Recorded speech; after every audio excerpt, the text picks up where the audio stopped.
कक्षा 9, विषय गणित 1, प्रकरण 1। देखते हैं समुच्चय, एक्सरसाइज नंबर 1.4। चलो देखते हैं बच्चों कि समुच्चय पर जो संक्रियाएं होती हैं वो क्या होती हैं। जैसे पहला है दो समुच्चय का प्रतिच्छेदन। यदि ए और बी ये दो समुच्चय है और ए और बी समुच्चय के सामान्य घटक समुच्चय को ए और बी समुच्चय का प्रतिच्छेदन समुच्चय कहा जाता है। इसे ए इंटरसेक्शन, ये प्रतिच्छेदन का चिन्ह है बच्चों, देख रहे हैं प्रतिच्छेदन का चिन्ह, उल्टा यू बोलते हैं, बी लिखा जाता है, या इसे ए और प्रतिच्छेदन बी पढ़ा जाता है। ए प्रतिच्छेदन बी मतलब एक्स इस प्रकार है कि एक्स ये ए का भी घटक है और एक्स यह बी का भी घटक है। यानी कि दो समुच्चय का प्रतिच्छेदन मतलब क्या हुआ कि ए और बी यदि दो समुच्चय दिए गए हैं तो जो ए और बी में जो कॉमन है वो जो घटक है उनको अलग से रखना पड़ता है और उसी को ही हम प्रतिच्छेदन दो समुच्चय का कहते हैं। बात समझ में आए? तो ये बात आपको ध्यान में दे। जैसे यहाँ पर P दिया गया है 1 2 3 4 5 1 2 3 5 6 7 और Q दिया है 1 2 3 9 6। तो P प्रतिच्छेदन Q क्या होगा? तो देखो इन दोनों में कॉमन बच्चे ये 1 1 दिख रहा है इसलिए यहाँ पर 1 आ गया। फिर 2 दिख रहा है, देखो ये 2 2 दिख रहा है तो इसे 2 आ गया। फिर यहाँ 3 दिख रहा है, देखो यहाँ पर भी 3 है इसलिए 3 आ गया। देख रहे कि नहीं? 6 दिख रहा है, देखो यहाँ पर भी 6 आ गया है। परंतु बाकी में देखो ये 5 5 तो है ही नहीं, यहाँ पर 9 9 इसमें तो है ही नहीं। तो इन दोनों में ये 1 2 3 6 मौजूद है। तो जो मौजूद रहता है दोनों में उसी को ही हम P और Q का क्या कहते हैं, कॉमन यानी प्रतिच्छेदन या इंटरसेक्शन। बात समझ आया? ये बात ध्यान रखते। वैसे आकृति में भी आप देखेंगे कि आकृति के द्वारा देख लेते हैं वेन आकृति में। ए जो दिख रहा है आपको, ये देखो ये ए है, गोल दायरा दिखाई दे रहा है। तो 1 3 5 7 है, देखो 1 3 5 7। और बी में देखो यहाँ पर 2 3 6 8 है, तो 2 3 6 8 है। पर इन दोनों में तुम देखोगे बच्चों कि ये 3 3 दोनों में है, देख रहे हैं कि नहीं? ये देख रहे हैं कि यहाँ पर 3 3 ये सामान्य घटक है तो इसलिए बीच में रखा गया है। तो ये जो है ए प्रतिच्छेदन बी जो हुआ वह 3 हुआ। तो ऐसा आपको ध्यान रखना है। फिर उसके बाद एक और चीज़ देखना है, एक के अंदर जैसे यहाँ पर 1 3 9 11 13 दिया गया है, देखो ये एक के अंदर है 1 3 9 11 13 और बी के अंदर दिया है 1 9 11। तो समुच्चय ए समुच्चय बी में 1 9 11, जो 1 9 11 है तो ए में भी है बी में भी है। तो इसका मतलब इन दोनों का प्रतिच्छेदन दिया जाए, ए प्रतिच्छेदन बी, ऐसे लोगों का प्रतिच्छेदन दिया जाए तो क्या बनेगा? बी ही बनेगा, यानी कि 1 9 11 नहीं आएगा। ए और बी में जो कॉमन है वो क्या है? बी ही कॉमन है ना, ठीक है? तो ये बात ध्यान रखना। देखो 1 3 9 इधर भी 1 3 9 इधर भी है, इसका मतलब ए और बी का जो प्रतिच्छेदन आप जानते हैं कि सॉरी 1 9 11 और 1 9 11 यहाँ पर भी है। बात समझ में? और 1 9 11 बी भी होता है, इसीलिए ये और ये दोनों बराबर होते हैं।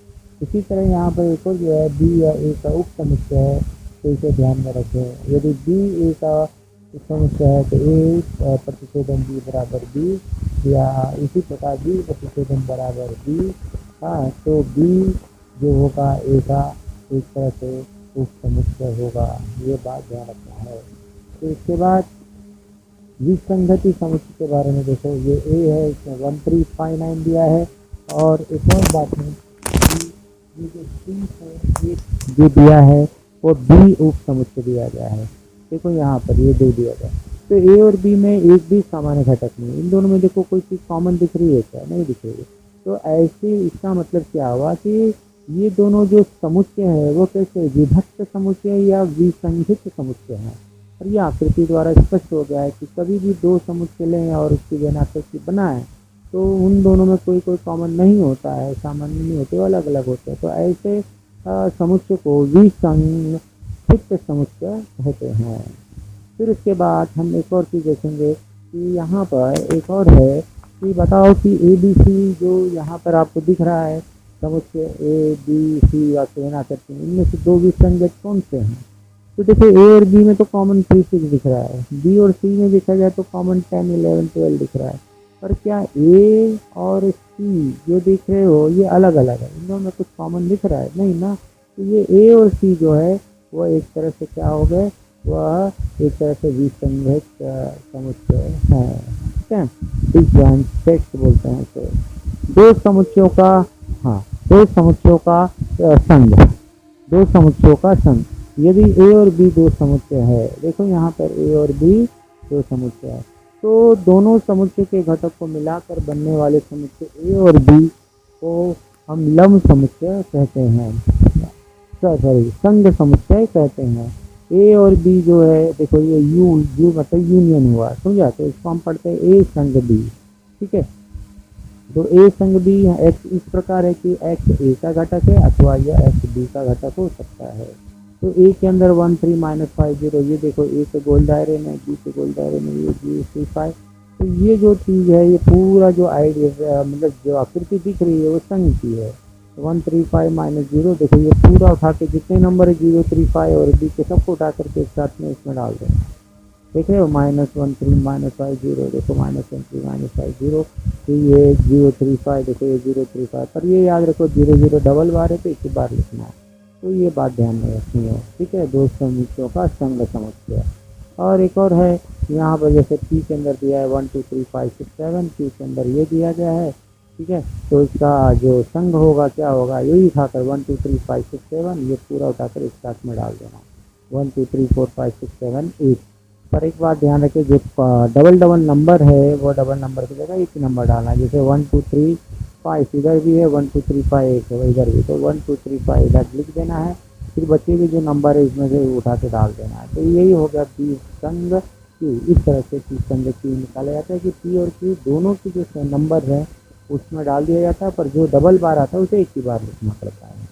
ठीक है, और उसी तरह अभी यहाँ पर एक बहुत अच्छा सवाल है, यहाँ पर जो पूछा गया है कि आकृति को देख करके हमें यू बता रहा है। तो यू बताने का तरीका क्या है कि ये पहले ये आयत को देख लो, इस आयत में जितने नंबर हैं वो सबको बटोर दो, लिख लो 1 2 3 4 5 6 7 8 9 9 है इसमें, देखो 9 इधर है, 10 11 12, तो ये जितने जो नंबर है ये के अंदर आ गए।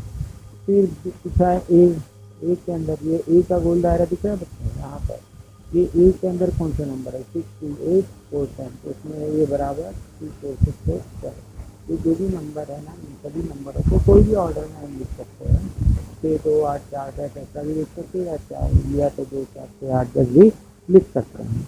उसी तरह बी के अंदर भी देखो ये जितने नंबर दिख रहे हैं ना 1 3 5 7 8 10, और पूरा उठा के डाल देना है ऐसे। फिर उसके बाद ए संघ बी मैंने भी बताया था थोड़ी देर पहले आप लोगों को कि ए और बी के अंदर जो नंबर पूरे दिख रहे हैं सीधे सीधे में, जैसे 1 2 3 4 5 6 7 8 जितने नंबर है सबको उठा के डाल दो, सीरियल ऑर्डर में डालना तो डालो या तो डायरेक्ट भी डालो। और अब ए प्रतिच्छेदन भी मतलब क्या है, ये देखो ये जो भाग दिख रहा है गोल वाला भाग, ये वाला जो दिख रहा है ये ए में भी बी में भी, इसमें कौन से नंबर है 8 होता है, जैसे 8 होता है। अब यहाँ ए डैश यानी ए का उल्टा, ए का पूरक समुच्चय। अभी ए दिख रहा है गोल दायरा, ये ए गोल दायरा को छोड़ दो, इसके अलावा क्या नंबर बचा 1 3 5 7 12 11 9, तो उसको उठा करके डाल दो 1 3 5 7 9 11 12। ठीक है, और बी डैश ए डैश समझा, समझ में आया ए मतलब ये पूरा फुल, इसका डैश ए डैश मतलब होता है इसका पूरक मतलब उसको छोड़ दो उसको छोड़ देंगे तो ये वाले पेपर को छुपा लो, क्या बचेगा 1 3 5 7 12 11 9। ठीक है, तो ये आ जाएगा। इसी तरह बी डैश निकालना है, तो ये बी जो दिख रहा है बी को छोड़ दो, बचा क्या 6 2 4 12 11 9, तो 6 2 4 12 11 9 इस तरह से लिख देना है। अब ए यूनियन बी मतलब क्या हुआ, ये गोल दायरा और ये गोल दायरा, तो दोनों को उठाकर छोड़ दो मतलब हटा दो, बचा क्या 12 11 9, तो ये लिख दो 12 11 9, देखो इधर लिखा हुआ है 12 11 9 है क्या नहीं, आगे पीछे का चलता है। ए प्रतिच्छेदन बी का कॉम्प्लीमेंट यानी ये 8 10 दिख रहा है इसको छोड़ दो, ये इंटरसेक्शन में लो 8 10 को छोड़ दो, छोड़ने के बाद क्या है 6 2 4 1 3 5 7 और 12 11 9 ये बता करके एक साथ में यहाँ पर लिख दो। तो ये बात देखना है, जिसका पूछा जाए पूरक समुच्चय तो उस चीज़ को ध्यान में रख करके वो चीज़ को हटा दो, बचे हुए जो दिखते हैं वो नंबर डाल दो। बात समझ में? फिर उसके बाद अब हम देखते हैं एक और उदाहरण। ए के अंदर 1 2 3 4 5 है, बी के अंदर 2 3 ये देख ही रहे हो आप। ए के अंदर ही बोल जा रहे हैं पूरी संख्या है, बी के अंदर ये है। तो ए यूनियन बी यानी ए संग बी हो गया 1 2 3 4 5। समुच्चय ए और समुच्चय बी में वही घटक है, तो यहाँ पर बी क्या है, ए का उप समुच्चय है। तो इसीलिए यदि ए बी हम यदि इसका दोनों का संग समुच्चय लेंगे तो क्या आएगा, ए और बी का संग समुच्चय बड़ा वाला ए ही आएगा। ऐसा नहीं, देखो ना 1 2 3 4 5 इधर ए संग आ गया और ए के अंदर 1 2 3 4 5 ये दोनों समान ही है। तो इसका मतलब ए संग बी बराबर क्या होगा, ए होगा। तो इस सकते हैं लिख दिया है, ये सूत्र है, याद रखना है। ठीक है। अभी एक और बात है, देखना है कि समुच्चय के घटकों की संख्या। अभी ए दिखता है यहाँ पर 3 6 9 12 16, तो कितने नंबर है, कितने संख्या गिनो, 1 2 3 4 5, तो इसमें 5 है। तो समुच्चय ए के घटकों को एन ऑफ ए करके दर्शाया जाता है। तो एन ऑफ ए कितने संख्या है, 5। बी के अंदर 6 12 18 24 तीनों, तो 1 2 3 4 5 6, तो एन ऑफ बी बराबर 6 हुआ। बात समझ में? तो ये बात ध्यान रखना है। अभी देखो यहाँ पर एक सूत्र है, जो सूत्र आपको याद रखना है कि n of A union B, A संग बी बराबर n of A plus n of B minus n of A intersection B, यानी ए प्रतिच्छेदन बी। ये हमें याद करना है। तो एन ऑफ ए अभी हमने निकाला कितना था, 5। तो देखो ये 5 यहाँ पर आप दिख रहा है, यहाँ पर 5 आया। ए के अंदर 5 तत्व हैं, 5 घटक हैं। बी के अंदर देखो अभी यहाँ पर हमने 6 निकाला, देखो बी के अंदर यहाँ पर भी तुम देखो 6 नंबर है क्या नहीं, 1 2 3 4 5 6 क्या आया। तो ए यूनियन बी का मतलब क्या होता है, ये पूरे के अंदर कितने नंबर है, तो गिनो 1 2 3 4 5 6 7 8 9 है क्या नहीं। तो देखो, तो इस तरह से ये 9 नंबर आ गया। और एक प्रतिशत भी दो संख्या है, देखो 2 आ गया यहाँ पर, ये देखो 2 आ गया। तो इसका मतलब क्या हुआ कि ए यूनियन बी 9 है, यानी ये वाला जो भाग है वो 9 है। एन ऑफ ए यानी 5, एन ऑफ बी यानी 6 6 5 11, 11 में से 2 घटा दो, एन ऑफ ए ये घटाना है -6, 2 घटा दो 9 आ गया। तो यानी 9 9 दोनों बराबर हो गए। बात समझ आए? तो इस तरह से ये सूत्र बना, n of A union B बराबर n of A plus n of B minus n of intersection B. ये आपको एक्सरसाइज 1.4 का ध्यान रखना है। चलो एक सवाल है, एन ऑफ ए बराबर 15 और ये 29 और ये 7 एन ऑफ बी निकालना है। तो कैसे निकालेंगे? तो इसके लिए देखो n of A union B यहाँ पर 29 दिया गया, तो 29 को 12 बराबर एन ऑफ ए जो है वो 15 है, प्लस एन ऑफ बी कितना है, देखो ये दिया है एन ऑफ बी नहीं दिया गया है, कैसे रखो, ए प्रतिशतन बी 7 दिया गया है। ठीक है। अब -7, अभी देखो ये 15 कहाँ जाएगा, देखो 29 वैसे 4 हो, 15 जब इस तरफ जाएगा तो -15, -7 इस तरफ जाएगा तो +7, एन ऑफ बी हो गया। फिर इसके बाद देखो 19 से 15 घटा दो, 14 7 आ गया। ठीक है। फिर 14 7 जोड़ कर 21, तो एन ऑफ बी का मान कितना हो गया, 21 हो गया। ठीक है। तो एन ऑफ बी का मान 21। तो इस तरह से आपने जान लिया। अभी हम देखते हैं वापस एक्सरसाइज 1.4 का दूसरा सवाल। एक छात्रावास में 125 विद्यार्थी है, उनमें से 80 विद्यार्थी चाय पीते हैं और 60 विद्यार्थी कॉफ़ी पीते हैं और 20 विद्यार्थी चाय और कॉफ़ी दोनों प्रकार के पेय पीते हैं। तो एक भी पेय न पीने वाले विद्यार्थी की संख्या ज्ञात करो। तो कैसे ज्ञात करेंगे? तो सबसे पहली बात यहाँ पर माना है कि एक जो है चाय पीने वाले विद्यार्थी हैं, 20 कॉफ़ी पीने वाले विद्यार्थी हैं और एन ऑफ ए यानी कितना दिया है, 80 दिया है, देखो चाय पीने वाले, और ये 60 दिया गया है, क्या है, क्या पीने वाले, कॉफ़ी पीने वाले। और दोनों जो पीने वाले वो कितने हैं भाई, 20 है, देखो ये 20 दिया गया है क्या नहीं, दोनों। अब ये हमारा सूत्र है, इस सूत्र के अंदर मान डालते हैं। चलो देखो कैसे डालेंगे हम मान। तो सबसे पहली बात एन ऑफ ए के मान है 80 डाल दिया, प्लस एन ऑफ बी का मान कितना है 60, और ये एन ऑफ इंटरसेक्शन बी यानी कितना है 20। तो अभी इसके बाद 80 + 60 140 -20 हो गया, और ये जोड़ेंगे तो कितना हो गया 120। तो 120 जो पीने वाले लोग हैं, यानी कि एक भी पे अभी हमें ना पीने वाले की संख्या निकालनी है। ये पीने वाले 120 है। ठीक है। जो कोई ना कोई चीज़ तो पीते हैं, पर हमारे पास कितने विद्यार्थी 125 है। तो 125 में से ये जो चाय और कॉफ़ी पीने वाले जो हैं 120 लोग हैं, उसमें घटा दे तो 5 ऐसे लोग बचेंगे जो नहीं पीते हैं। बात समझ में? तो ये बात ध्यान रखना है। अभी इसके बाद 1.4 में एक और सवाल है, तीसरा सवाल। इस तीसरा सवाल में 50 विद्यार्थी अंग्रेजी बोलते हैं, वो अंग्रेजी में उत्तीर्ण हुए हैं। 60 विद्यार्थी जो है गणित में, 40 विद्यार्थी दोनों में उत्तीर्ण है। तो एक भी विद्यार्थी दोनों विषय में अनुत्तीर्ण नहीं हुआ तो दोनों में से कम एक विषय में कितने विद्यार्थी उत्तीर्ण हुए, ये हमें बताना है। तो चलो ए मान लेते हैं, अंग्रेजी में उत्तीर्ण है, बी में गणित में उत्तीर्ण है। ओके, तो एन ऑफ ए कितना दिया, तो 50 दिया गया। एन ऑफ बी कितना दिया गया, 60 दिया गया। N of A intersection B कितना है, देखो यहाँ पर दिया 40 विद्यार्थी दोनों में है। ठीक है, फिर एक भी विद्यार्थी दोनों विषयों में उत्तीर्ण नहीं है, ये देखो ऐसा दिया गया है। ठीक है, तो अर्थात कोई भी विद्यार्थी दोनों में कम से कम किसी एक विषय में उत्तीर्ण है, ये बात ध्यान रखना है। तो हमारा ये सूत्र है, आपको याद रखना है। N of A union B, इसी में हम मान डालेंगे। तो चलो मान डालते हैं कि एन ऑफ ए 50, देखो ये 50 दिया है, प्लस एन ऑफ बी 60 है, तो देखो 60 दिया है, माइनस 10। फिर इसके बाद ये जोड़ दो, 110 माइनस 40, फिर कितना आएगा, घटा दो, कितना आ गया बच्चों, ये 70 आ गया। तो इस तरह से दोनों में कम से कम विषय में दोनों में से कम एक विषय में उत्तीर्ण विद्यार्थी की संख्या कितनी हुई, 70 हुई। ठीक है, अब हम देखते हैं एक्सरसाइज 1.4 का चौथा सवाल। इस चौथे सवाल में भी ऐसे ही पूछा गया। कक्षा 9वीं में 220 विद्यार्थियों की रुचियों का सर्वेक्षण किया गया। उसमें 130 विद्यार्थी पर्वतारोहण और 180 आकर्षक दर्शन में और 110 दोनों में रुचि लेते हैं। तो दोनों में भी एक भी न रुचि लेने वाले कितने लोग हैं, और पर्वतारोहण में रुचि कितने वाले लोग हैं, और कितने सिर्फ आकर्षण में रुचि रखने वाले लोग। तो देखते हैं, चलो। तो इसमें सबसे माना ए पर्वतारोहण में रुचि लेने वाले विद्यार्थी और बी आकाश दर्शन में रुचि लेने वाले विद्यार्थी। तो एन ऑफ ए कितना आप तो जानते ही हैं, 130 जो है, एन ऑफ बी 180 है, देखो यहाँ पर तो उठाया है। और n of A intersection B यानी प्रतिच्छेदन 110 है। और ये सूत्र है, इस सूत्र के अंदर मान डालेंगे हम। तो क्या मान, एन ऑफ ए की जगह 130, एन ऑफ बी की जगह ए, और इससे ए प्रतिच्छेदन बी की जगह यहाँ। इसको फिर जोड़ दिया जाए तो 110 हो गया, और ये घटा दो 110, इसमें घटाएंगे तो कितना आएगा, 200। ठीक है, तो यानी कि ये हुआ, कोई भी विद्यार्थी कम से कम एक में रुचि जो ले रहा है वह कितने ले रहा है, 200 लोग ले रहा है। इसी तरह दोनों में से एक में भी रुचि नहीं है, तो वो 200 में से अपने वाले में से ये रुचि लेने वाले कितने लोग हैं, 200। और जो टोटल हमारे पास विद्यार्थी कितने हैं, 220। इसमें 200 घटा दो तो 20 आ गया, जो रुचि नहीं ले रहे हैं।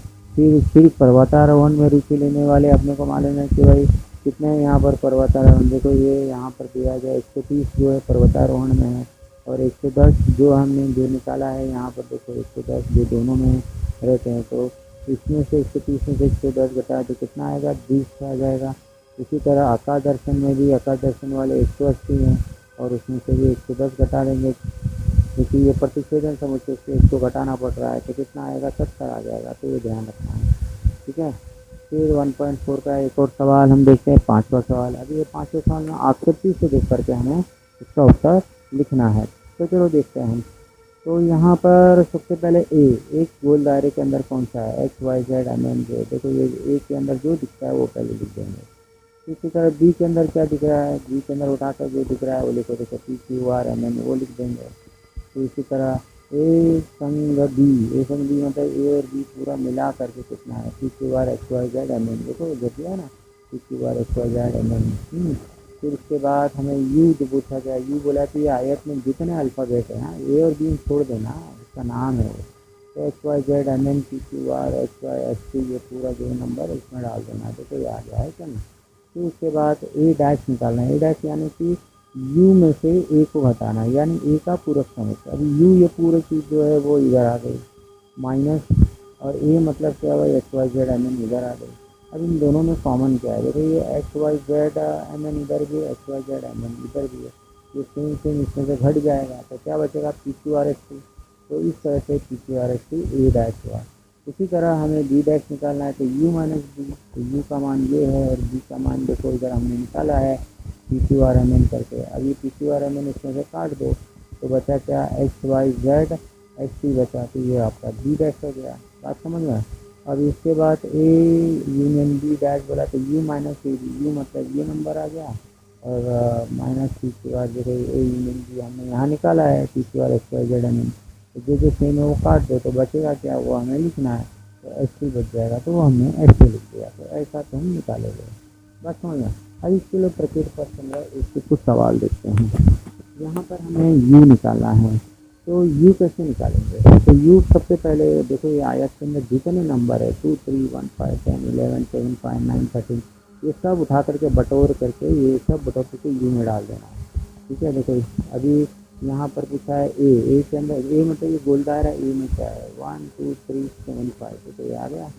इसी तरह बी में क्या है, कितने नंबर है 1 10 5 9, तो ये आ गया। तो इसके बाद तो यू ए यूनियन बी मतलब ए और बी दोनों में कितने नंबर है 2 3 5 1 7 9 11, जो भी है वो सभी में आ गया। तो इसी तरह यू मतलब क्या, यू मतलब ये आयत के अंदर कितने पूरे नंबर हैं, तो ये जो 2 3 7 1 5 10 9 8 11 13 जो भी नंबर है वो सब एक साथ में दे देना है।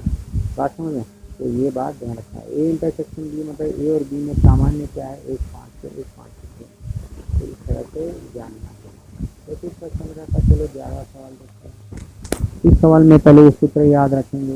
इस सूत्र के अंदर हम जो मान है ना ए का ना बी का, ये जो मान है इसमें डालेंगे, तो देखो यहाँ पर 7 है ना, बी 13 और ये दिया गया 4, 13 और 7 जोड़े तो कितना हो जाएगा बच्चे 20, 20 में से 4 घटाएंगे तो कितना आएगा 16 आ जाएगा। बस समझ में, तो ऐसा उत्तर आ जाएगा। तो इसके बाद प्रश्न संग्रह का हम 8वां सवाल देखते हैं। इस 8वें सवाल के अंदर हम क्या देखते हैं कि कौन सा किसका उप समुच्चय है, ये पूछा गया है। तो यहाँ पर सम चतुर्भुज, वर्ग, समांतर चतुर्भुज आएगी, सभी जो है चतुर्भुज हैं। ठीक है, और इसीलिए क्या होगा कि ये जो सभी चतुर्भुज एक्स है, एक्स के अंदर वाई टी एक्स वी ये सब इसके उप समुच्चय बनेंगे, क्योंकि वो सब में मौजूद है। तो वाई एक्स का, एक्स एक्स का, टी एक्स का, ये एक्स का, ये सब उप समुच्चय बन जाए। इसी तरह यहाँ पर एक और है सम चतुर्भुज, समांतर चतुर्भुज आया कि ये वर्ग होते हैं। ठीक है, ओके, तो वर्ग का एक्स दिया गया है, तो एक्स के अंदर वाई भी आएगा, एक्स के अंदर देखो टी भी उपसमुच्चय, वी भी एक्स का उपसमुच्चय है, यानी कि इसका टुकड़ा है। बात समझ में। फिर इसके बाद एक और चीज़ है यहाँ पर कि आयत समांतर चतुर्भुज होता है, ऐसा है। तो आयत के अंदर क्या है, आयत जो है वो वी है, वी जो है एक तरह से क्या होगा आयत से क्या, ये बात ध्यान रखना है। तो वी जो है, वी कहाँ है आयत, और टी क्या है यहाँ पर समांतर चतुर्भुज। ठीक है, ये याद ध्यान रखना है। फिर इसके बाद एक और है कि M X Y Z M N दिया गया है, M X Y Z M N मान लेते हैं, तो हमें एम यूनियन नल सेट, ये इसको रिक्त समुच्चय बोलते हैं। तो एम यू, यू मतलब प्लस, और रिक्त समुच्चय मतलब कुछ भी नहीं, तो एम में कुछ भी नहीं जोड़ेंगे तो क्या आएगा, एम ही आएगा, है क्या नहीं। फिर इसी तरह एम और इसमें कॉमन क्या है, सामान्य क्या है, तो ये जो है ना प्रतिच्छेदन, इसको हम गुणा बोलते हैं। एम में 0 का गुणा करेंगे तो क्या आएगा, 0 ही आएगा, यानी रिक्त समुच्चय सकता है। समझ गया, तो ऐसा हम अपना आइडिया लगा करके कर सकते हैं। ठीक है, अभी इसके बाद एक और है प्रचुर पद संग्रह में एक सवाल और दिया गया है। तो यहाँ किसी कक्षा के 28 विद्यार्थियों में से 8 विद्यार्थी सिर्फ घर पे क्या कुत्ता पालते हैं, और 6 विद्यार्थी, ये 8 नहीं बच्चे, हम 18 लेंगे। क्वेश्चन में मिसप्रिंट दिया गया है, तो ये बात ध्यान रखें, ये 18 है। ये 16 विद्यार्थी जो है बिल्ली पालते हैं, 10 विद्यार्थी कुत्ता और बिल्ली दोनों।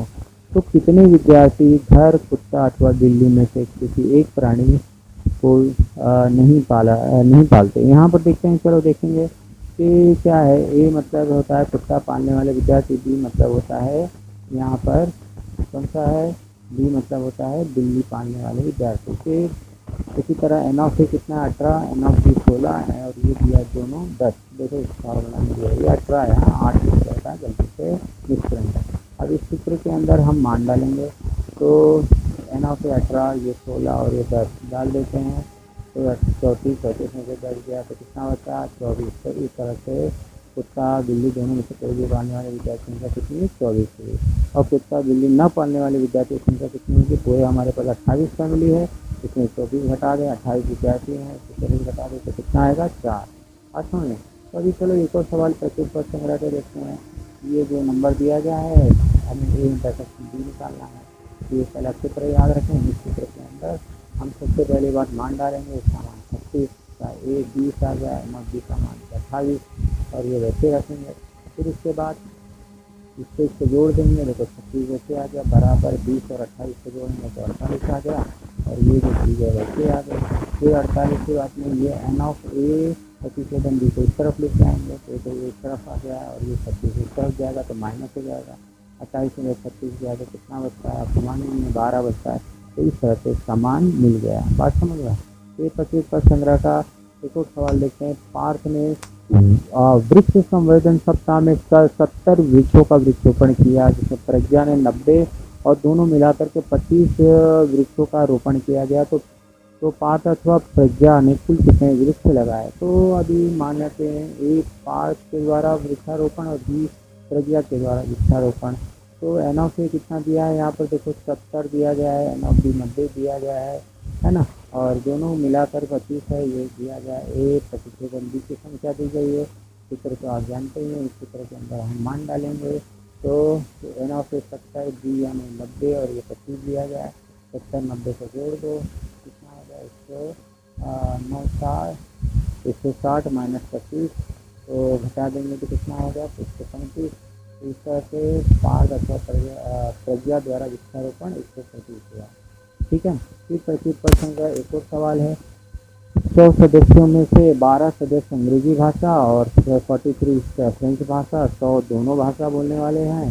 तो बताना है कि कितने सदस्य हैं जो सिर्फ अंग्रेजी बोलते हैं, कितने सदस्य जो फ्रेंच बोलते हैं और कितने सदस्य अंग्रेजी और फ्रेंच दोनों बोलते हैं।